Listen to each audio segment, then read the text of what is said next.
ఓం నమో భగవతే వాసుదేవాయ. నిన్న మనం భీష్మాచార్యుల వారు ధర్మరాజు గారికి ఏ విధమైనటువంటి దానాలు చేస్తే ఎటువంటి వారికి ఎలా చేయాలి, వాటి వల్ల వచ్చే పుణ్యం ఏమిటి అనేటటువంటి విషయాలు, తీర్థయాత్రలకు వెళ్ళినప్పుడు ఆ తీర్థాలలో స్నానం చేసినందువల్ల వచ్చేటటువంటి ఫలితాలు అన్నీ చెప్పిన తర్వాత ఆయన గోదానం గురించి చెప్పడం మొదలుపెట్టారు. ధర్మరాజా, గోవు ఎంత గొప్పదో తెలుసుకోవాల్సిన అవసరం ఉంది. ఎంతో తపస్సు చేసి దాని ద్వారా భగవంతుని అనుగ్రహాన్ని పొందాలనుకున్న వారు గోసేవ ద్వారా, గోవు అనుగ్రహం ద్వారా, గోపూజ ద్వారా భగవంతుని అనుగ్రహం పొందడం తేలిక. వాటి గౌరవానికి హద్దు లేదు. అంత గొప్ప గోవులు చంద్రునితో కలిసి సత్యలోకంలో సంచరిస్తూ ఉంటాయి. సనాతన ధర్మం నందు హోమం ప్రాణప్రదమైన సిద్ధాంతం. అగ్ని ద్వారా దేవతలకు హవిస్సు ఇస్తే అది తిన్న దేవతలు వర్షం కురిపిస్తే దాని వలన పాడి పంట, మళ్ళీ హోమం చేస్తే దాని వలన దేవతలకు హవిస్సు పెడుతుంది. ఇది ఒక ధర్మచక్రం, అలా తిరుగుతూ ఉంటుంది. దీనికి వేదం ప్రమాణమై మంత్రంతో కలిపి హోమం జరుగుతూ ఉంటుంది. హోమ ప్రక్రియకు అత్యంత ప్రధానమైనవి ఏంటంటే ఆవు పాలు, ఆవు నెయ్యి, ఆవు పెరుగు. ఆజ్యం లేకుండా హోమం చేయడం కుదరదు కాబట్టి నెయ్యి సమకూర్చి అగ్నికార్యం చేయడం.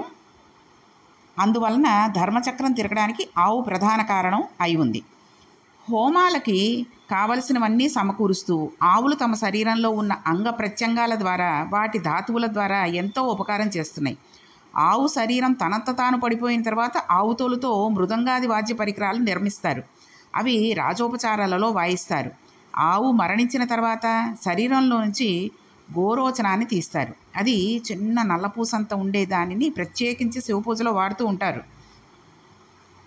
ఆవు మరణించిన తర్వాత కొమ్ములు తీసి కొమ్ము చివర కన్నం పెట్టి ఆవు పాలను కొమ్ము కన్నంలో నుంచి శివాభిషేకానికి చేయడానికి శివలింగం మీద పడేటట్టుగా చేస్తారు. ఆవు వెంట్రుకలు పితృదేవతలను ఉద్ధరించడానికి కారణమవుతాయి. ఆవుకి గంగడోలు కింద అంటే మెడ కింద భాగంలో దురద ఎక్కువగా ఉంటుంది. ఎందుకంటే అది తోకతో దులుపుకుంటూ ఉంటుంది కదండి, ఈగలు అవి వాలినా ఏదైనాను. కానీ మెడ కింద ఉండేటటువంటి గంగడోలుకి ఉండే దురద తీర్చుకోలేదు. అది గంగడోలు రుద్దుకుని దురద తీర్చుకోవడం చాలా కష్టం. అందుకనే గోశాలలో గరుకు స్తంభాలు వేస్తారు. దానికి గంగడోలు రుద్దుకుని దురద తీర్చుకుంటూ ఉంటుంది. అప్పుడు ఎన్ని వెంట్రుకలు కింద పడతాయో అన్ని సంవత్సరములు పితృదేవతలకు స్వర్గలోకవాసం ఇస్తారు. ఆవు మూత్రము పేడ కూడా మనిషి అభ్యున్నతికి కారకాలు. భూశుద్ధి చెయ్యాలి అంటే గోమయంతో అలుకుతారు. దానికి ఎండ వాన చలి ఏదీ ఉండదు. ఆవుకి ఎద్దు నాగలిని మెడ మీద పెట్టుకుని భూమిని తులుతుంది. బ్రాహ్మణుడు మంత్రం చెప్పడం ద్వారా శబ్దశక్తి చేత హవిస్సు దేవతలకు అందేటట్టుగా చేస్తే యజ్ఞం జరగడానికి, ధర్మచక్రం తిరగడానికి కావలసిన పదార్థాలని గోవు ఇస్తోంది. అందుకని తత్వత వాళ్ళిద్దరూ ఒకటయ్యారు. అంటే బ్రాహ్మణుడు గోవు ఇద్దరూ ఒకటే. అందుకనే ఆవుని అంత జాగ్రత్తగా మన ఇంటి ముందుకు వస్తే మన మొక్కలు తినేస్తాయేమో, పిల్లల్ని ఏమైనా చేసేస్తాయేమో, ఇంట్లోకి వచ్చి ఆ కాంపౌండ్ వాళ్ళలో పేడేసేస్తాయేమో అని కర్ర ఇచ్చుకుని సర్రమని కొట్టేసి పంపించేస్తే అది మహాపాపం. సాక్షాత్తు లలితాదేవిని గోమాత అన్నారు. అటువంటిది కామాక్షి అమ్మవారికి మనం శుభ్రంగా స్నానం చేసి షోడశోపచారాలన్నీ చేసి నైవేద్యం పెట్టి, మడిగా ఉండి నైవేద్యం పెట్టి ఆవిడికి పెడితే ఆవిడ తీసుకుంటుంది. కానీ గోమాతకి మనం చెప్పులు ఇప్పేసి ఒక అరటిపండు తొక్క తీయకుండా పెట్టేసిన, శౌచంగా లేకపోయినా అంటే స్నానం అది చెయ్యకపోయినా, అలాని మైలలో ముట్టులో ఉండగా కాదు, చెయ్యకపోయినా గోమాతకు పెట్టిన అరటిపండు సాక్షాత్తు కామాక్షి అమ్మవారికి పెట్టిన ఫలితాన్ని ఇస్తూ ఉంటారు. అందుకనే గోవు యొక్క పూజ, గోవుకు పెట్టే నమస్కారం యొక్క ప్రాధాన్యత అంత గొప్పది. అందుకనే చూడండి, గోదానం ఎప్పుడో మనం పోయిన తర్వాత మన పిల్లలు చేస్తారు అనుకుంటే అది తప్పు. ఎందుకంటే గో మీద ఓ 1116లో 2000 ఈ రోజుల్లో పెట్టాలంటే ఓ 2-3 వేలు పెట్టేసి ఆ బ్రాహ్మడికి ఇచ్చేస్తూ ఉంటారు గోదానం కింద. అలా కాకుండా మనం ఉన్నప్పుడే రిటైర్మెంట్ అయ్యాకో లేకపోతే చేసుకున్న ఫిక్స్డ్ డిపాజిట్లో డబ్బులో పిల్లలకి ఆస్తులు పంచేటప్పుడు కొంత డబ్బును ఉంచుకుని ఈ రోజుల్లో 30-40 వేలు పెడితే ఆవు దూడ వచ్చేస్తున్నాయండి. ఒక చక్కటి మనిషిని చూసుకుని, ఒక బ్రాహ్మణ్ణి చూసుకుని దానం చేస్తే ఆ బ్రాహ్మణుడు ఎవరో గోవులను పెంచుకునే వాళ్ళకి, గేదెలున్న వాళ్ళకి ఇచ్చుకుంటాడు. ఆయన ఏం చేసుకుంటే మనకెందుకు, ఆయనకి దానం ఇచ్చేస్తాం. కుదిరితే కొమ్ములకు చిన్న చిన్న బంగారు తొడుగులు, కాళ్ళకి పట్టీలుతో సహా ఇచ్చేసామనుకోండి, ఎంతో పుణ్యాన్ని మనం బతుకుండగానే సంపాదించుకుంటున్నాం. అటు 7 తరాలు ఇటు 7 తరాలు కూడా వాటి వలన ఎంతో పుణ్యాన్ని సంపాదించుకుని వాళ్ళు స్వర్గలోకాధిపతులు అవుతూ ఉంటారు. పిల్లల మీద మనం భారం పెట్టేసి పిల్లలు చేస్తారులే అనుకుని చేయడం కంటే మన సొంత డబ్బులతో మనమే బతికుండగా చూసుకుని ఆనందంగా గోదానం చేసుకున్నాము అని చెప్పుకోవడం చాలా గొప్పది. అలాగే గోవుకి దురద వేస్తే ఉండడానికి మనం అక్కడ గోశాలలో గరుకు స్తంభాలు అనేటివి కనుక వేయిస్తే అది కూడా మహాపుణ్యం. దగ్గరగా కొంచెం ఆవు మెడ పట్టేటట్టుగా ఒక 3-4 గోశాలను పట్టి దాని విస్తరణను బట్టి కనుక వేయించామనుకోండి, ఎంతో చక్కగా ఆ గోవులు మెడ రుద్దుకున్నప్పుడల్లా చెప్పారు కదండి, మెడ రుద్దుకున్నప్పుడల్లా కింద పడ్డ వెంట్రుకలు ఎన్నుంటాయో అన్ని సంవత్సరాలు స్వర్గలోకాధిపతులు అవుతారట పితృదేవతలు. వాళ్ళు సంతోషంగా స్వర్గవాసులు అయితే మనకి సంతోషమే కదండి. ఆ పుణ్యాన్ని మన ఖాతాలో భగవంతుడు వేసేస్తాడు కదా వెంటనే. కాబట్టి మనం కూడా గోవుల్ని అంత జాగ్రత్తగా చూసుకుంటూ అంత అందంగా అవి వచ్చినప్పుడు కుదిరితే ఇంట్లో ఉండే అరటిపండు లేకపోతే కాస్త తోటకూర పాలకూర ఉంటాయి, అవి కూడాను కట్టలా ఇచ్చేయకండి. ఆ కట్టిన గడ్డి ఎండిపోయిన గడ్డితో కడతారు కదండి, ఆ గొంతుకి అడ్డుపడిపోయి అది చాలా ఇబ్బంది పడుతుంది. కాబట్టి మనం వీలైనంత మట్టికి ఆ వేళ్ళు అవి తెంపేసి చక్కగా కాస్త ఇంత తోటకూరో పాలకూరో లేకపోతే అరటిపళ్ళు ఏవైనా ఇంట్లో ఉండే కూరగాయలు ఉంటే అవి ముక్కలు చేసేసి, అంటే కూరగాయల షాపుల్లో మిగిలిపోయిన కూరలన్నీ ఒక టబ్బులో వేసేస్తే అవి వచ్చి ఆవులు తింటూ ఉంటాయి, అది వేరే విషయం. మనకి తెలుసు కదండి ఆవుకు పెడదాము అన్న శ్రద్ధతో పెడుతున్నాం కాబట్టి, భక్తితో పెడుతున్నాం కాబట్టి ముచ్చుకలు తీసేసి, ఇప్పుడు వంకాయలే ఉంటాయండి కొన్నిటికి ముళ్ళు ఉంటాయి, ఆ ముళ్ళ ముచ్చుకు తీసేసి కనుక పెడితే ఇంకో అంత ఆనందంగా తింటుంది ఆ గోవు. లేదండి కూరలు అవి పెట్టడం కష్టం అంటే ఒక గ్లాసుడు బియ్యం దాంట్లో చిన్న బెల్లం ముక్క వేసి పెట్టేయండి చాలు, పరమాన్నం పెట్టినంత ఫలితం వస్తుంది. కాబట్టి ఇటువంటి దానాలు, లేకపోతే బకెట్ నిండా నీళ్లు పెడితే 2 గుక్కల్లో తాగేస్తుంది ఆవు. అలాంటివన్నీ కనుక మనం చేసినట్టయితే మనం చేసేటటువంటి పనుల వల్ల ఒక మనిషికి ఎంత జాగ్రత్తగా మన ఇంట్లో మన తల్లికి లేకపోతే మన పిల్లలకి భర్తకి భార్యకి ఎంత జాగ్రత్తగా వండి వార్చి పెడతామో అంత అందంగా ఆ గోవుకి కూడా పెట్టాలి. ఆవు పాలు అమృతం, గోవుని దానం ఇవ్వడం అంటే అమృతాన్ని దానం చేసేయడమే అని దేవేంద్రుడు చెప్పాడండి. తల్లిపాలు సరిపోని పిల్లలు ఆవు పాలు తాగి బతుకుతారు. ఈ రోజుల్లో అంటే ఆవుకు అన్ని రకాలు పెట్టేస్తున్నారు కాబట్టి ఏదైనా రకరకాల వ్యాధులు రావడానికి కారణాలు అవుతున్నాయి. కానీ పూర్వం చాలా శ్రద్ధగా ఆకులు అలములు అవి కూడా గోవు ఏది తింటుందో అవే శుభ్రం చేసి పెట్టేవారు. బ్రహ్మచారి, గృహస్థు, వానప్రస్థు, సన్యాసి ఏ ఆశ్రమంలోని వారైనా ఆవు పాలు సేవిస్తారు. ఆవు పాలతో అభిషేకం చేస్తారు, హోమాలలో వాడతారు. ఆవు పాలు ఉత్తమగతులు కల్పిస్తాయండి. ఈ విషయాన్ని భీష్మాచార్యుల వారు ధర్మరాజుతో చెప్తున్నారు. మునులు ఆవులు అంటే ప్రాణాలే అని చెప్తారు.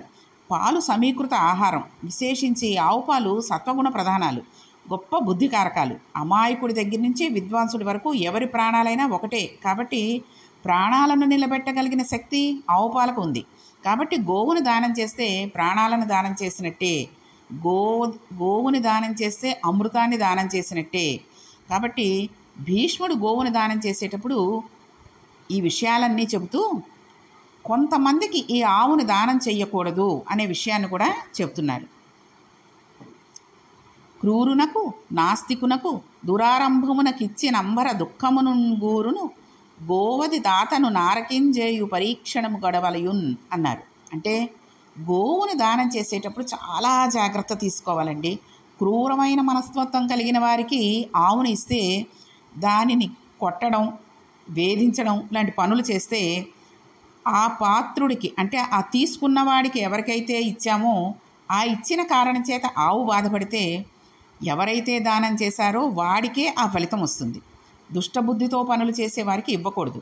వాళ్ళకి గోవునిస్తే అది నరకవాసం పొందడానికి అవకాశం ఇస్తుంది.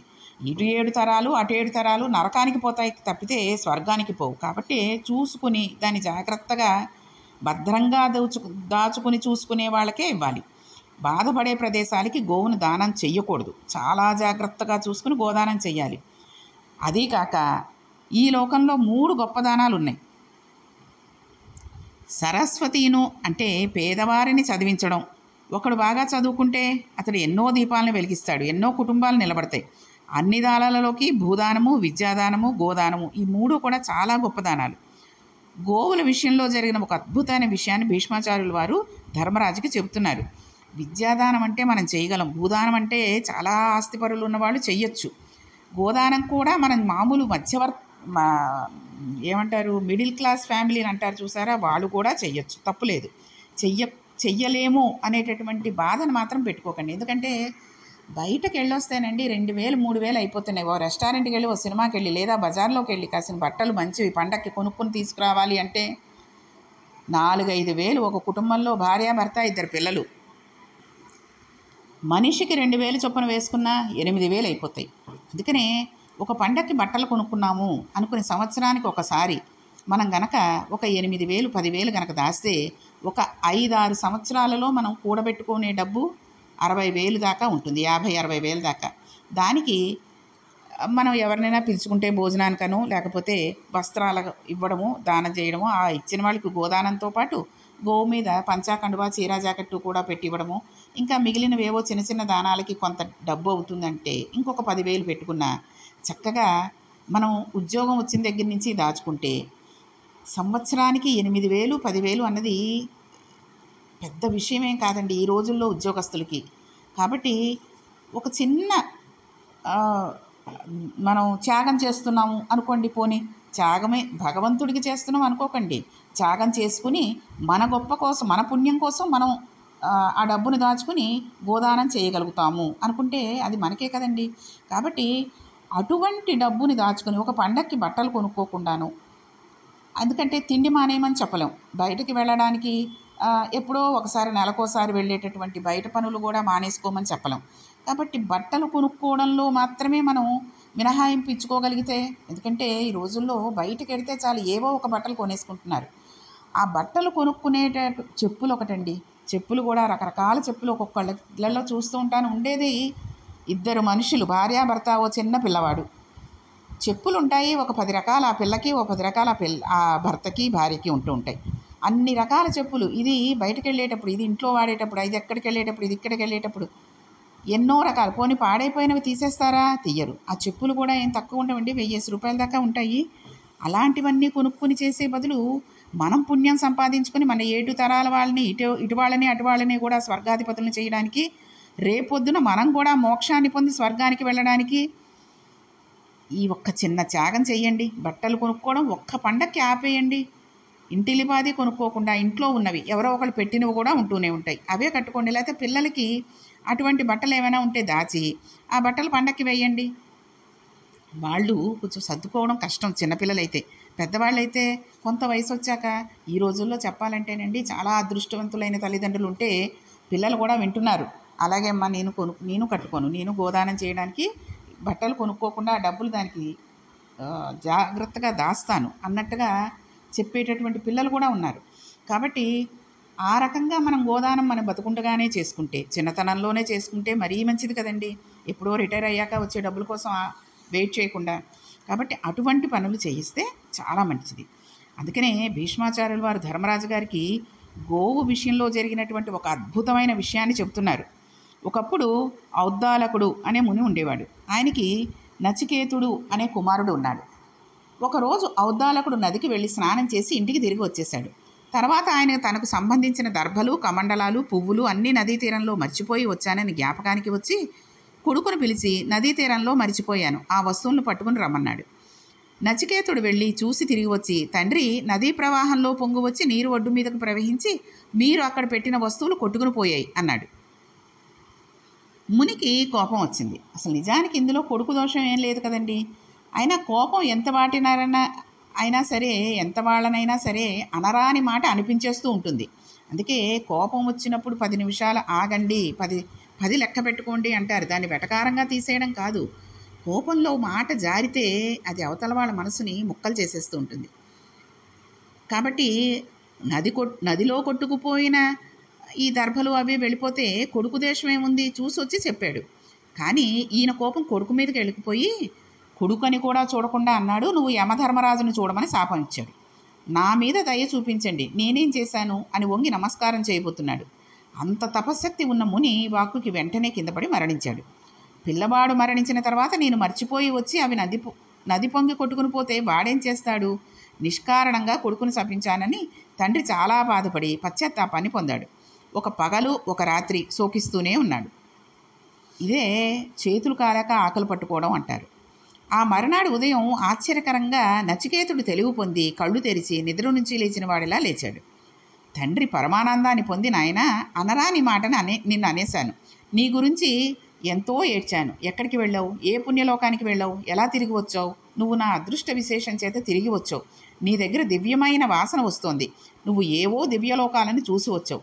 ఎక్కడికి వెళ్ళావో, ఏం చూసావో నాకు చెప్పు అన్నాడు. నచికేతుడు తండ్రితో మాట్లాడుతూ, నన్ను మీరు యముని చూడమనగానే నేను పడిపోయాను. జీవుడు యమధర్మరాజు గారి సదనానికి వెళ్ళాడు. అక్కడ విశాలమైన అందమైన మడులు పొదగబడిన కొలువు కూటం ఉంది. యమధర్మరాజు సభ తీర్చి ఉన్నారు. నేను వెళ్ళగానే ఆయన నన్ను స్వాగతించి అర్ఘ్యపాదాదులిచ్చి ఉచితాసనం మీద కూర్చోబెట్టి, నాయనా, నీకు ఆయుర్దాయం అయిపోలేదు. నీ తండ్రి గొప్ప తపస్సంపన్నుడు. ఆయన వాక్కు నిజమవ్వాలి. ఆయన నిన్ను యముని చూడమని అన్నాడు. ఆ వాక్కునికి దోషం రాకూడదని తీసుకుని వచ్చాను. నువ్వు నన్ను చూసావు. మీ నాన్న అన్నమాట పూర్తయిపోయింది. నువ్వు చచ్చిపోవాలి అని నీ తండ్రి కోరుకోలేదు. నన్ను చూసి రమ్మన్నాడు, అంతే. నీ తండ్రి నీ కోసం ఏడుస్తున్నాడు. మళ్ళీ వెనకకి వెళ్ళిపోమన్నాడు. యముని నన్ను అనుగ్రహించి ఒక ఉపకారం చేయమని అడిగాను. మీరు ధర్మమూర్తులు. నేను భూలోకానికి తిరిగి పెడతాను. కానీ దయచేసి మీరు చెప్పే పుణ్యలోకాలు ఎలా ఉంటాయో నాకు చూపించండి. అవి చూసి వెళ్ళిపోతాను అని అడిగాను. యమధర్మరాజు ప్రేమతో ఆ పుణ్యలోకాలను చూపించాడు. మనసంతా సంతోషాన్ని పొందేటట్టుగా గొప్ప మణులతో కూడుకున్న సౌధాలు, దిగుడుబావులు, మంచి పూల తోటలు, పర్వత శిఖరాల వంటి భోజ్యములు, నదులు ప్రవహిస్తున్నట్టుగా ప్రవహించే పాలు, నెయ్యి, పెరుగు మొదలైనవన్నీ చూశాను. వాటితో పాటు మంచి సువాసనలు వస్తున్నాయి.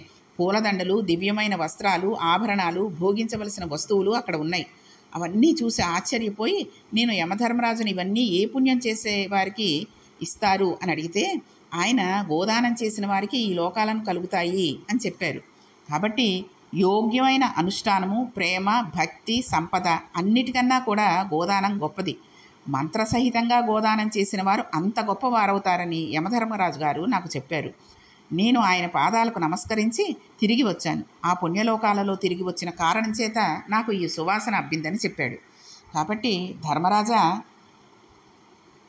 ఒకప్పుడు గోదానం చేసిన వారు ఏ లోకాలకు వెడతారు?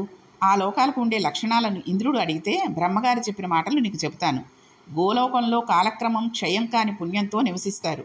ఋతువులు, ఆకలి, రోగములు, ముసలితనము ఉండదు.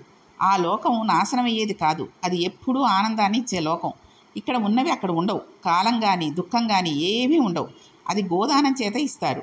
వారితో పాటు ఆ లోకాలలో గురువులను సేవించేవారు, సత్యం చెప్పేవారు, అంతరింద్రియములు, బహిరేంద్రియములు అంటే సమధుమాదులను పాటించేవారు, పరిశుద్ధమైన స్వభావం కలిగిన వారు, అపవిత్రమైన ఆహారం తినకుండా ఎప్పుడూ పవిత్రమైన ఆహారాన్ని స్వీకరించే నియమాన్ని పాటించిన వారు ఉంటారు. గోదానం చేసేటప్పుడు పాటించే నియమం గోవుని పొందడానికి పవిత్రమైనదై ధార్మికమైన రీతిలో సంపాదించిన ధనమై ఉండాలి. అపవిత్రమైన ధనం వాడితే కీడు తప్ప ప్రయోజనం ఉండదు. కాబట్టి భీష్ముడు సిద్ధాంతాన్ని చేసి చెప్తున్నాడండి. గోలోకాన్ని మించిన లోకం ఉండదు. నిర్ధారణ చేసి చెప్తున్నాను.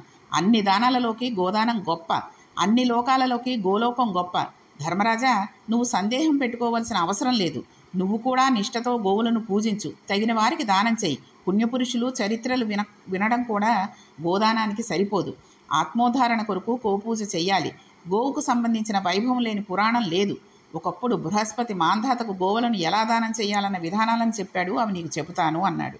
కాబట్టి గోదానం ఎంత గొప్పదో మనం ఈరోజు తెలుసుకున్నాం. మా స్నేహితురాలు ఒక ఆవిడ ఉన్నారండి.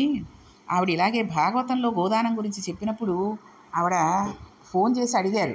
అంటే ఇంతకుముందు నేను ఏదో పురాణం చెప్తూ కూడా చెప్పాను. ఆవిడ అదే అన్నారు, ఏమండి అందరికీ చెప్పేస్తున్నారు మీరని. కానీ ఆవిడ ఎంతటి అదృష్టవంతురాలంటే, ఇలా గోదానం చేసుకోమని అందులో ఉంది, ఆవిడ చెప్పారు, నేను గోదానం చేసుకుంటానర్రా అంటే పిల్లలండి చక్కగా ఆవిడ చేత దగ్గరుండి గోవుని దూడని కొనిపించి ఆవిడ చేత దానం చేయించారు. అలాగే ఆవిడ గరుకు స్తంభం కూడా గోశాలలో వేయిస్తానని అన్నారు. మరి ఈ పాటికి వేయించేసే ఉంటారు. భూదానం కూడా చేశారు ఒక కోవెలకి. కాబట్టి అటువంటివన్నీ చేసే పుణ్యాత్ములు ఉన్నారు ఈ రోజుల్లో కూడా. ఆవిడ అదృష్టం ఆవిడ పిల్లల రూపంలో అలాగ చేయించారు. కాబట్టి మనం ఉండగానే, మనం బతికుండగానే పిల్లల డబ్బు కూడా అవసరం లేనటువంటి పరిస్థితులు కనుక మనకుంటే, మనకొచ్చే పెన్షనో, ఇంటి అద్దెలో ఏవో ఒకటి మనకి కనుక సరిపోతే, వాటి చేత మనం గోదానం చేసుకుంటే, చెప్పాను కదండీ, నెలకింత డబ్బుకు చొప్పున కూడబెట్టుకుంటే ఒక 5, 6 సంవత్సరాల్లో డబ్బు కూడిపోతుంది. దానివల్ల మనం గోదానం చేసుకుంటే మనం పుణ్యం సంపాదించుకోవడం, దానితో పాటుగా మన పూర్వీకుల్ని, పితృదేవతల్ని పుణ్యం సంపాదించుకున్న స్వర్గంలో ఉండేటట్టుగా చేయడం. ఇప్పుడు మనం చెప్పుకున్నాం కదండి, గోదానం చేసినందువల్ల ఎటువంటి పరిస్థితుల్లో ఎటువంటి చోట ఉండగలుగుతాము అనేటటువంటి విషయాలన్నీ కూడా భీష్ముల వారు చెప్పారు. కాబట్టి అటువంటి పరిస్థితులని మనం అందరం తెచ్చుకోవడానికి ప్రయత్నం చేద్దాం. ఒక్క 50,000 పెట్టి గోదానం చేసుకుంటే మనమే కాకుండా మన వంశం అంతా కూడా, మన పూర్వీకులందరూ కూడా స్వర్గాధిపతులయ్యి మోక్షాన్ని పొందగలిగేటటువంటి అదృష్టాన్ని మనమే కలగజేస్తున్నాం అనేటటువంటి గొప్ప తృప్తి మనలో ఉండిపోతుంది. కాబట్టి గోదానం చేయడానికి మనందరము కూడా ప్రయత్నం చేద్దాం. రేపు గోవులను ఎలా దానం చేయాలి అనే విధానాన్ని బృహస్పతి మాంధాతకు చెప్పినటువంటి విషయం, భీష్మాచార్యుల వారు ధర్మరాజుకి ఏం చెప్పారు అనే విషయాన్ని మనం కూడా విందాం. ఓం నమో భగవతే వాసుదేవాయ.